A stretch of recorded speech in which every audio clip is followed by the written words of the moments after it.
we were all busy the whole day about Yung sa Lindol. sa Lindol, Oo. ano po.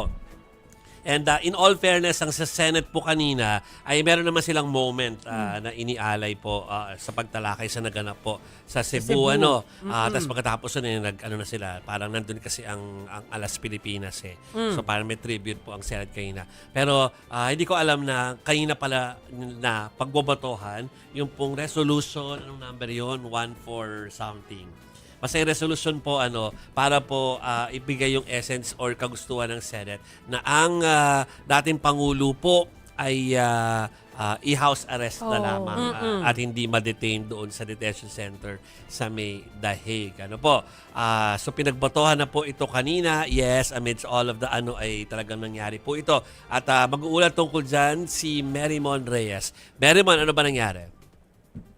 Jovi, Chiki, Mase, dito sa Senado, pinagbotohan kanina ng mga senador ang Senate Resolution number 144 o ito yung pagpapa-request ng Senado sa International Criminal Court para sa house arrest ni dating Pangulo Rodrigo Duterte nang sa kasulukuyan nasa detention ng ICC sa Dahig, Netherlands. 15 ang bumoto on the affirmative, 3 ang bumoto on the negative. Ito sila Senadora Riz Hontevero, Senator Kiko Pangilinan, Senator Bam Aquino. Samantala nag-abstain itong sina Senate President Tito Soto at Senator Raffy Tulfo. 4 ang absent, sina Senator Chis Escudero, sina Senator Lito Lapid, Camille Villar at Pia Cayetano. Pero nasabi na Senator Migs, kung sakali raw na present itong si Chis, yes daw ang magiging boto niya. Pagpapaliwanag din ng ilang mga senador, especially Senator Cayetano and Senator Migs na nagpresenta ng resolution, for humanitarian na consideration itong nire-request nila na house arrest. At ang sabi naman ni Senator Alan, sa nakikita niya rin nga daw itong sa case niya ng dating Pangulo, technically katulad ng tinitingnan din ng mga human rights advocates, innocent until proven guilty daw ang dating Pangulo. And ang magde-decide pa rin naman daw noon at the end ay ang ICC. For Senator Migs naman, ang sinabi niya, wala raw itong political color and for humanitarian reasons, ang sinasabi nila, citizen daw ng bansa itong si Duterte and 80 years old na, kailangan daw ng medical attention, kailangan daw ng dating Pangulo ang kanyang pamilya. And nakikita nila itong house arrest na magiging solusyon para sa kasulukuyang lagay ng dating Pangulo. Merrimon, dalawa yung nag-abstain, si Senate President Tito Soto at hindi ko masyado na-delay kung bakit, pero si Senator Raffy Tulfo, malino yung sinabi niya, yes din siya kung tutuusin, pero no muna, or no kung hindi mapapatunayan, kailangan talaga. Meaning, yung meron talagang medical certificate to allow that. So sa ngayon, hanggat wala daw yun, ay abstain muna siya. So malino yung boto niya. So mabuti pa, before tayo mag-proceed, ay pakinggan natin ang ilan po sa mga naging pagboto ng mga senador. Alam ko, deep inside my heart, bilang aking pangalawang ama, si Pangulong Duterte, alam ko deep inside my heart na the same message ang gusto niyang iparating sa akin. Bato, pauwiin mo na ako sa Davao para makakain ako ng munggo. Makakain ako ng inuuna na isda. Ako po'y nakikiusap sa ating mga kasamahan, kahit nga sabi ni Senator Bato, suntok sa buwan po ito. Bago po huli ang lahat, sana po'y maramdaman naman niya yung ating suporta ka na po. Huwag nating ipagkait kay Pangulong Duterte ang karapatang dito na po tumanda sa atin.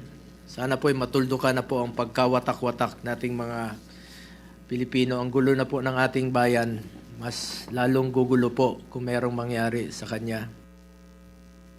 Wala pong indikasyon na ang ICC ay nagpapabaya sa pagbantay sa kalusugan at kagalingan ng mga taong nasa kustodiya nila.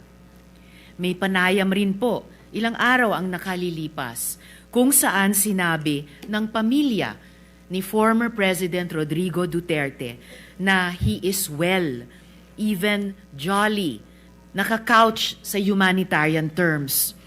Pero nagmumukaring isa pang halimbawa ng ating gobyerno na nagbibigay ng special treatment sa isang makapangyarihang individual. Tila ba'y isa na naman itong patunay na ang batas ay marahas sa karaniwang Pilipino. Okay. Sina Senator Bato de la Rosa, Senator Bongo, at Senator Riza Ontiveros. Ang narinig po ninyo. No? Pero karamihan sa kanila nag-explain naman. Ano? Marami pa akong gusto itanong kay Merriman pero wala tayong oras. Pero sa ngayon, Merriman, thank you for that report. Ano? Alam kong late breaking yan kanina habang tayo ay busy sa ating Lindol coverage. Thank you sa update, Merriman. Salamat, Mary Oo. Juan. Mary Mon Dahil Reyes. oras na para sabihin natin naman yung agad tayong nag-reach out sa mga eksperto no. Nag-contact po kami agad namin kinausap si Attorney Conti. Tinext ko po siya kasi ayoko na siyang ipatawag for an interview dahil nga nasa Lindol mode tayo. Oo. So sabi ko, Attorney, may epekto po ba yung ICC vote? Sa ICC yung boto po na nangyari ngayon sa Senado. Ang sagot po niya, resolution number 144, nothing. Tapos binasa nagpadala ng mas mahaba, Yes, nakita mo yes, ba? oo. Bilang mas paliwanag doon sa naging katanungan natin sa kanya. Kumbaga again, parang wala daw po itong epekto. No? Yeah, but basically, ang sabi po ni Attorney Conti, the ICC will only consider matter of fact and law as it evaluates both of Duterte's request for adjournment and for interim release because he is old and allegedly sick. Unless the Senate has direct knowledge of Rodrigo Duterte's physical and mental health, then the resolution will be mere political noise. The Senate as an institution is not in any way involved in the ICC processes, and it is unclear how the resolution will be communicated to the International Court. Meron pa, ito yung sinasabi ni Attorney Conti, the move could backfire. Bakit daw? If the court sees this as a form of undermining its independence, similar to how the U.S. Congress and executive have done, although in a more severe manner. The court may also see this as proof that the Dutertes still exercise significant political clout nationwide. The Dutertes are in positions in Davao, which is a factor why his return to his home there is very unlikely. This demonstration of clout shows the influences nationwide, which is why his return to the country will be continued to be opposed by the victims of the prosecution. Okay, so in essence din po, parang sinabi na rin naman ni Senator Bongo kanina na suntok sa buwan yun. I think they are aware, I think, dahil Alam nila yun dati pa. Dinidinig naman talaga kasi ngayon yung temporary release. Yung interim release. Interim release, Oo. So baka yun yung dahilan ba't nila pinupush to. Pero ito'y suntok sa buwan, tanggap naman nila yan. Kasi unang-una, ICC jurisdiction na talaga to. Hindi na dito. Pangalawa, we're not even members of the ICC. Correct. Kumalas tayo. Kumalas tayo Desisyon din po ni PRRD yun dati. So, hindi natin alam kung may epekto talaga yun sa kailang mga desisyon sa ngayon.